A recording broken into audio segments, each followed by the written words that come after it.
نحمده ونصلي على رسول الكريم اما بعد اعوذ بالله من الشيطان الرجيم بسم الله الرحمن الرحيم يسألونك عن الأنفال قل الأنفال لله والرسول فاتقوا الله وأصلحوا ذات بينكم وأطيعوا الله ورسوله إن كنتم مؤمنين۔ یہ سورہ انفال ہے اور اس سے اگلی صورت سورہ توبہ کے نام سے ہے۔ میں نے جیسا کہ بتلایا تھا کہ ان دونوں صورتوں کا مضمون ایک جیسا ہی ہے اور اس میں مسلمانوں کے حالات غزوات کے بارے میں اور کچھ کفار اور مشرکین کی جو تدابیر ہوا کرتی ہے اسلام کو پست کرنے کی، اور کیا وہ کس طریقے پر تمہیں دھوکہ دیتے ہیں، یہ تمام باتیں اس کے اندر بیان کی گئی ہے، اور مسلمانوں کو کس موقع پر کیا پیتر اختیار کرنا ہے، کس طریقے پر چلنا ہے، اللہ تبارک و تعالیٰ نے اس کے بارے میں بھی ان دونوں صورتوں کے اندر بیان کیا ہے۔ آج ہم جو شروع کرتے ہیں کما اخرجک ربک من بیتک بالحق وان فریقا من المؤمنین لکارہون۔ اس آیت کا پس منظر بہت زبردست ہے۔ بہت سارے مفسرین نے اس پر الگ الگ باتیں کی ہیں، لیکن حق بات اور درست بات یہ ہے کہ اللہ تبارک و تعالیٰ نے آپ صلی اللہ علیہ وسلم کو اور صحابہ کرام رضوان اللہ علیہ مجمعین کو جو مکے سے نکال کر مدینہ ہجرت کرنے پر مجبور کیا تھا، یہ تمام کے تمام اللہ تبارک و تعالیٰ کی تدبیر تھی، اور یہ مصلحت تھی کہ اللہ تبارک و تعالیٰ نکال کر اور پھر کفار کے ساتھ لڑائی کرا کر کے کس طریقے پر مسلمانوں کو عروج تک پہنچانے والا ہے اور کس طرح ان کو فتح حاصل ہونے والی ہے، یہ تمام کے تمام اللہ تبارک و تعالیٰ کی تدابیر اور اس کی مصلحت کا حصہ تھی۔ آپ صلی اللہ علیہ وسلم اور کفار مکہ اور آپ صلی اللہ علیہ وسلم کے اصحاب کرام یہ مکہ کے اندر تمام کے تمام رہنے والے تھے، لیکن کفار نے آپ صلی اللہ علیہ وسلم کو اور آپ صلی اللہ علیہ وسلم کے اصحاب کو بہت زیادہ پریشان کیا ہے۔ بہت سارے واقعات آپ کو تاریخ میں مل جائیں گے کہ کس طریقے پر آپ صلی اللہ علیہ وسلم کو گالی گلوچ، آپ کے ساتھ مارداڑ، اور حتیٰ کہ آپ صلی اللہ علیہ وسلم کی جو صاحبزادیاں ہیں ان کے ساتھ کیا کیا مظالم کیے گئے، اور صحابہ کرام ہیں خاص طور سے آپ کے گھر والے بھی آپ کے اوپر رحم نہیں کیا کرتے تھے۔ اس واقعے میں اس آیت کے اندر اس واقعے کو زیادہ سراہا گیا ہے کہ اللہ تبارک و تعالیٰ نے اس میں غزوہ بدر کرنے پر مجبور کیا ہے، اور یہ سن 2 ہجری میں پیش آیا 17 رمضان المبارک کو۔ ہوا کیا تھا، اب چونکہ مکی زندگی میں جب تک آپ صلی اللہ علیہ وسلم مکہ میں رہے ہیں تو اس وقت تک آپ کی قوت اتنی زیادہ نہیں تھی کہ آپ کسی کے ساتھ لڑ سکیں یا کسی کا دفاع کر سکیں۔ خاموشی کے ساتھ کام کرتے رہے، لوگ ظلم کرتے رہے، آپ ظلم سہتے رہے، کیونکہ انسان کے پاس ایسے حالات میں کچھ ہوتا بھی نہیں ہے کہ بھئی جب تمام کے تمام ہوائیں مخالف چل رہی ہوں تو ایک بے بس انسان کچھ کر نہیں سکتا۔ لیکن جیسے ہی آپ صلی اللہ علیہ وسلم نے ہجرت کی ہے اور آپ صلی اللہ علیہ وسلم کے اصحاب نے ہجرت کی ہے، بعض وہ حضرات ہیں جنہوں نے حبشہ کی طرف ہجرت کی تھی، اور بعض وہ حضرات ہیں جنہوں نے مدینہ میں ہجرت کی تھی، اور آپ صلی اللہ علیہ وسلم نے مدینہ کی طرف ہجرت کی تھی، تو ان تمام کو پھر اللہ تبارک و تعالیٰ نے ایک قوت اور جامعیت بخشی ہے اور زبردست طاقت ان کو نصیب ہوئی ہے۔ پھر اللہ تبارک و تعالیٰ نے نہ صرف یہ کہ آپ صرف اپنا دفاع کریں بلکہ آگے بڑھ کر دشمن پر ضرب لگانے کا بھی حکم ہو گیا، گویا کہ اب آپ کو لڑنے کی بھی اجازت مل گئی۔ میں نے جیسا کہ بھی بتلایا، غزوہ بدر کا واقعہ یہ 17 رمضان المبارک کو سن 2 ہجری میں پیش آیا ہے۔ اس واقعے سے پہلے بھی کفار سے کچھ جھڑپیں ہو چکی ہیں، جیسا کہ امام بخاری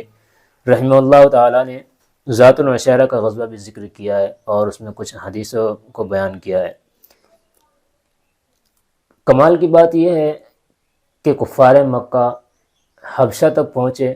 اور مدینہ میں ہجرت کرنے کے باوجود بھی کفار مکہ وہاں بھی مسلمانوں کو پریشان کرنے کے لیے پہنچے ہیں، اور انہوں نے مدینہ والوں پر زور دیا ہے کہ آپ لوگوں نے ان کو جگہ دی ہے، ان کو پناہ دی ہے، تو آپ کے ساتھ ایسے ایسے حالات آئیں گے۔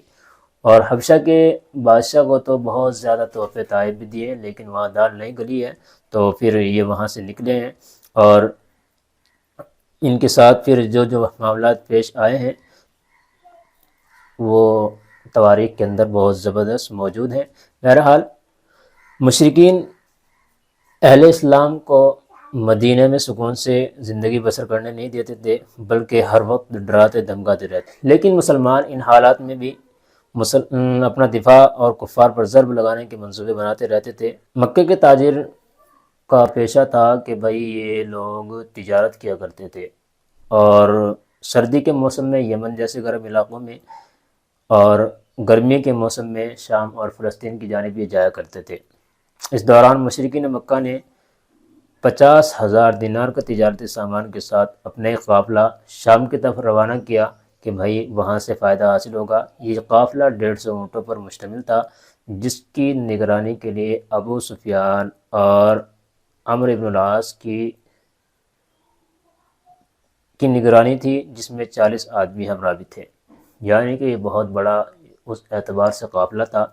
قافلہ روانہ کرتے وقت مشرکین نے یہ فیصلہ کر لیا تھا کہ اس قافلے کا سارا سامان مسلمانوں کو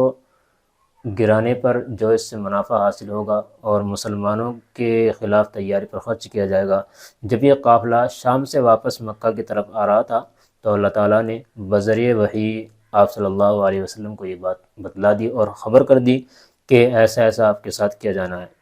آپ صلی اللہ علیہ وسلم نے مدینہ کے مسلمانوں کو جمع کیا اور اس خبر کو آپ صلی اللہ علیہ وسلم نے بتلا دیا، اور یہ بھی بتایا کہ اس قافلے کا سارا منافع تمہارے خلاف استعمال ہونے والا ہے، لہٰذا یہ طے پایا کہ اس قافلے کا تعاقب کیا جائے اور پیشتر اس کے کہ مکہ پہنچ کر ہمارے خلاف استعمال ہو، ہم ہی اس کا تعاقب کر کے اس کو لوٹ لیتے ہیں اور اس کا سارا سامان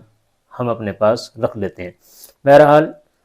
چونکہ اس موقع پر کفار کے ساتھ کسی جنگ کا پروگرام بھی نہیں تھا، لہٰذا مسلمان بغیر کسی جنگی سامان کے آپ صلی اللہ علیہ وسلم کے کہنے پر ادھر روانہ ہو گئے قافلے کو روکنے کے لیے، اور اس میں کسی کا شریک ہونا بھی ضروری نہیں تھا، کیونکہ عام غزوات کی طرح جنگ کی طرح تو کوئی جنگ نہیں تھی، جیسا کہ ایک موقع پر اس طرح کی جنگ ہوئی ہے کہ اس میں نکلنا سب کے لیے ضروری اور واجب تھا۔ ادھر قافلے والے بھی چوکنا تھے، انہوں نے بھی جاسوس چھوڑ رکھے تھے، ہر جگہ اس طرح کی چیزیں ہوا کرتی ہیں، تو ان کو اطلاع مل گئی کہ مسلمان ان کے قافلے پر حملہ آور ہونے والے ہیں۔ چنانچہ ابو سفیان نے ایک تیز رفتار اونٹنی مدد کے لیے مکہ بھیجا، یعنی کہ اس اونٹنی کی جو رفتار تھی وہ اور اونٹوں کے مقابلے میں بہت زیادہ تھی، تو اس پر کسی آدمی کو بھیجا اور یہ پیغام بھیج دیا اور بتلا دیا کہ جا کر کے ایسے ایسے بات کرو۔ اب عربوں کا دستور یہ کیا تھا، جب اس طرح کے کوئی حالات پیش آتے تھے تو ان کا دستور یہ تھا کہ اونٹنی کے ناک کان کاٹ دیے، کھجاوا الٹا رکھ دیا اور اپنے کپڑے آگے پیچھے سے پھاڑ دیے۔ وہ لوگ سخت خطرے کے وقت ایسے ہی کیا کرتے تھے۔ چنانچہ ابو سفیان کا قاصد جب اس حال میں وہاں پہنچا تو وہاں ہلچل مچ گئی۔ ابو جہل نے خانہ کعبہ کی چھت پر چڑھ کر کے اعلان کیا کہ مسلمان تمہارے تجارتی قافلے کو نقصان پہنچانا چاہتے ہیں، لہذا اس کی مدد کے لیے تیار ہو جاؤ۔ اس طرح مسلمانوں سے مقابلہ اور قافلے کی مدد کے لیے مکے میں زور و شور مچ گیا اور تیاری شروع ہو گئی۔ حضور صلی اللہ علیہ وسلم کی 4 پھوپھیاں تھیں، جن میں سے حضرت صفیہ تو بالیقین یہ ایمان لے آئی تھی، ایک حضرت عاتقہ ہے جو ان کے بارے میں روایت مختلف ہیں، مگر زیادہ امکان ہے یہ کہ وہ بھی ایمان لے آئی تھی۔ عاتقہ نے خواب دیکھا کہ ایک فرشتہ آسمان سے اترا ہے، اس نے پہاڑ سے ایک پتھر لے کر اس طریقے سے مارا ہے کہ وہ ٹکڑے ٹکڑے ہو گیا اور مکے کے ہر گھر میں ایک ایک ٹکڑا گرا ہے۔ اس نے یہ خواب اپنے بھائی عباس رضی اللہ عنہ کے سامنے بیان کیا، جنہوں نے آگے دوسروں کو بتایا تو اس خواب کا عام چرچا ہو گیا۔ اس پر ابو جہل کو بڑا غصہ آیا، کہنے لگا کہ پہلے اس خاندان کے مرد نبوت کا دعویٰ کرتے تھے، اب عورتیں بھی مدعی بن رہی ہیں، یہ سب فضول ہے، کسی وہم میں مبتلا نہ ہو، مسلمانوں کے خلاف نکل کھڑے ہوں۔ اس طرح اس نے اپنے آدمیوں کو زبردستی ساتھ ملا لیا۔ ادھر آپ صلی اللہ علیہ وسلم 313 یا بعض روایت میں آتا ہے 319 لوگوں کے ساتھ تجارتی قافلے کے تعاقب میں نکلے ہوئے ہیں، اور جب یہ وادی زفران میں پہنچے تو اللہ تعالیٰ نے وحی کے ذریعے سے حضور صلی اللہ علیہ وسلم کو حالات کی خبر دی، آپ کو بتلا دیا گیا۔ قافلے والوں کو مسلمانوں کی تیاری کی خبر پہنچ چکی تھی، انہوں نے جو راستہ اختیار کر رکھا تھا اس کو چھوڑ کر کے سمندر کے کنارے کو اختیار کر لیا۔ راستہ اگرچہ وہ لمبا تھا لیکن بچنے کے لیے نسبتاً محفوظ تھا۔ ادھر ابو جہل بھی مشرکین مکہ کے لشکر کے ساتھ نکلا، اس کا مقصد تجارتی قافلے کی حفاظت تھا، مگر جب وہ بدر کے مقام پر پہنچے تو مسلمانوں کی جماعت وادی زفران میں پہنچ چکی تھی۔ تو مسلمانوں کو خبر ملی کہ قافلہ سمندر کی طرف ہو گیا ہے اور ابو جہل مکے سے لوگوں کو لے کر نکلا ہے، تو حضور صلی اللہ علیہ وسلم نے اس مقام پر صحابہ کرام سے مشورہ کیا اور آگے چلنے کے بارے میں مشورہ لیا، اور ساتھ ہی اہل اسلام کو اللہ تعالیٰ کی طرف سے جو خبر دی گئی ہے، جو ابھی آگے آیت میں آ رہا ہے کہ دو باتوں میں سے ایک ضرور تمہیں حاصل ہوگی، یا تو قافلہ تمہارے ہاتھ آئے گا یا تمہیں میدان جنگ میں فتح حاصل ہوگی۔ اس موقع پر حضرت ابوبکر صدیق، حضرت عمر رضی اللہ تعالیٰ عنہ اور حضور صلی اللہ علیہ وسلم کے ہر حکم پر لبیک کہتے ہوئے تیار تھے، مگر انصار صحابہ کی رائے کچھ مختلف تھی، وہ جنگ کے ارادے سے تو نکلے نہیں تھے، آدمی بھی تھوڑے تھے، ظاہر بات ہے کہ بھائی کم آدمی ہیں اور ادھر بہت بڑا قافلہ آ رہا ہے اور اسلحہ بھی اور ان کے پاس جنگی سامان بھی ساتھ نہ تھا، لہٰذا ان کی رائے یہ تھی کہ جنگ کا خطرہ مول نہ لیا جائے۔ یہ تمام باتیں ہو رہی تھی کہ صرف قافلے پر غلبہ حاصل کر لیا جائے اور اس کوشش کو کامیاب کیا جائے، اور کیونکہ اس قافلے کے ساتھ صرف 40 آدمی تھے جن میں آسانی کے ساتھ مغلوب کیا جا سکتا ہے، ان کو مغلوب کیا جا سکتا ہے۔ بہرحال جب حضور صلی اللہ علیہ وسلم نے صحابہ سے مشورہ طلب کیا تو بعض نے تصدیق کی اور بعض خاموش رہے۔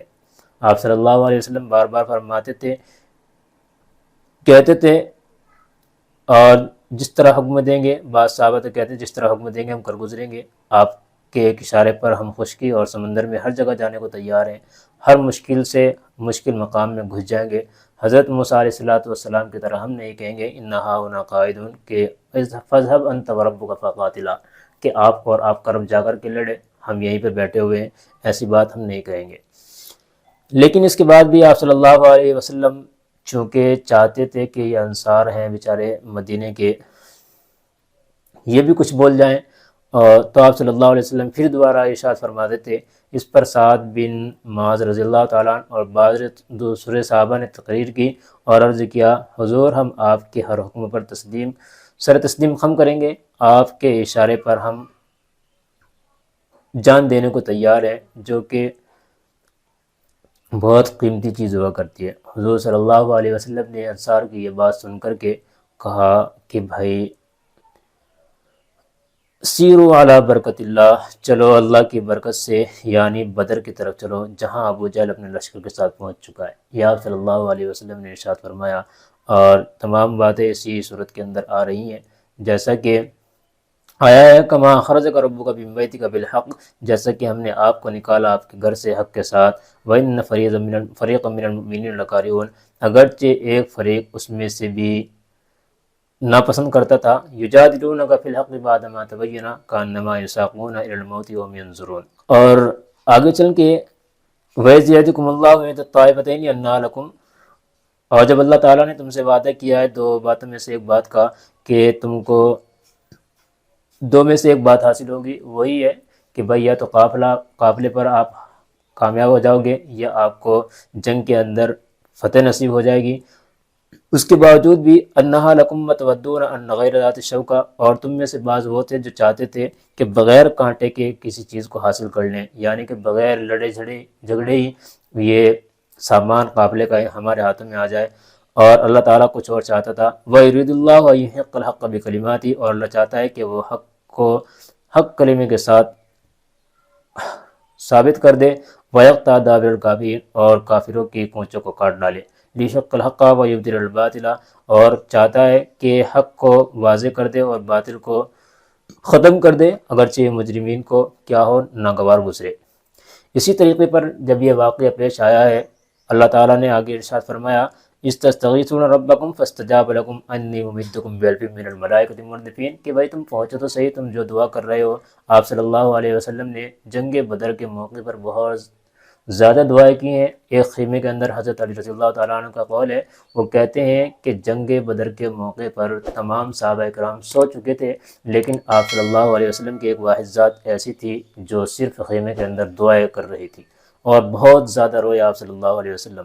اللہ تعالیٰ چاہتے ہیں وما جعلہ اللہ الا بشرا ولتطمئن بہ قلوبکم، اور اللہ تعالیٰ نے صرف تمہارے لیے اس کو خوشخبری بنایا ہے، اور یہ اس وجہ سے تھا کہ آپ کے دل مطمئن ہو جائے۔ ومن النصر الا من عند اللہ ان اللہ عزیز حکیم۔ اذ یغشیکم النعاس امنۃ من وینزل علیکم من السماء ماء لیطہرکم، جب یہ لوگوں کو نیند آئی ہے، آپ سوئے ہیں صحابہ کرام یہاں پر، تو کہا جاتا ہے، مفسرین کرام نے لکھا ہے کہ بدر جنگ کے موقع پر انسان کو نیند آ جانا یہ اچھائی کی علامت ہوا کرتی ہے، بجز اس کے کہ کسی انسان کو کسی حدیث کے سبق میں یا کسی کو نماز میں نیند آ جائے تو یہ شیطان کا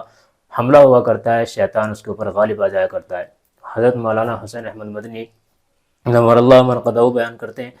ان کا واقعہ ہے کہ جب وہ درس دیا کرتے تھے اور کوئی ان کے ساتھ پاس بیٹھ کر کے سو جایا کرتا تھا، حدیث کے درس میں سو جایا کرتا تھا، تو وہ اس کو کہتے تھے کہ بھئی یہ شیطان کا حملہ ہے، جاؤ اٹھو اور جا کر کے وضو کرو۔ بہرحال لوگوں کو نیند آئی، اللہ تبارک و تعالیٰ نے بارشیں نازل کی، اور آگے آ رہا ہے وَيُذْهِبُ عَنْكُمُ الرِّجْسَ الشَّيْطَانِ، اللہ تعالیٰ تم سے شیطان کے وسوسے کو ختم کرنا چاہتا ہے۔ وسوسہ کیا تھا؟ کیونکہ بدر میں جو بہترین علاقہ تھا وہ تو کفار نے پہلے قبضہ کر لیا، اور مسلمانوں نے، یہ مومنین نے جو قبضہ کیا تھا وہ ویسا علاقہ تھا، یعنی کہ جدھر وہ لوگ تھے، کفار مکہ تھے، مشرکین مکہ تھے، ادھر پانی موجود تھا اور زمین چلنے پھرنے کے لائق تھی، لیکن ان بیچاروں کے پاس زمین چلنے پھرنے کے لائق نہیں تھی۔ اب یہ پریشان تھے کہ بھائی کیسا ہوگا، تو اللہ تعالیٰ نے بارش بھیجی، تو وہاں پر جو زمین ریتیلی تھی جس میں پیر دھستے تھے، وہاں پر وہ زمین جمنے شروع ہو گئی، اور انہوں نے پانی اکٹھا کیا، اور اس کے ذریعے سے اللہ تبارک و تعالیٰ نے ان کے تمام مصابیح کو ختم کر دیا۔ یہ مختصر سا واقعہ ہے، جو واقعہ تو بہت لمبا ہے، میں نے آپ کے سامنے تھوڑا شارٹ بیان کیا ہے۔ اللہ تعالیٰ نے اس میں فتح نصیب کرائی ہے مسلمانوں کو، اور کفار کا بھی اس میں بہت زیادہ نقصان ہوا ہے، 70 سے زیادہ ان کے لوگ مارے گئے ہیں۔ اللہ تعالیٰ ہمیں سمجھ کے عمل کی توفیق نصیب فرمائے۔ وآخر دعوانا الحمدللہ رب العالمین۔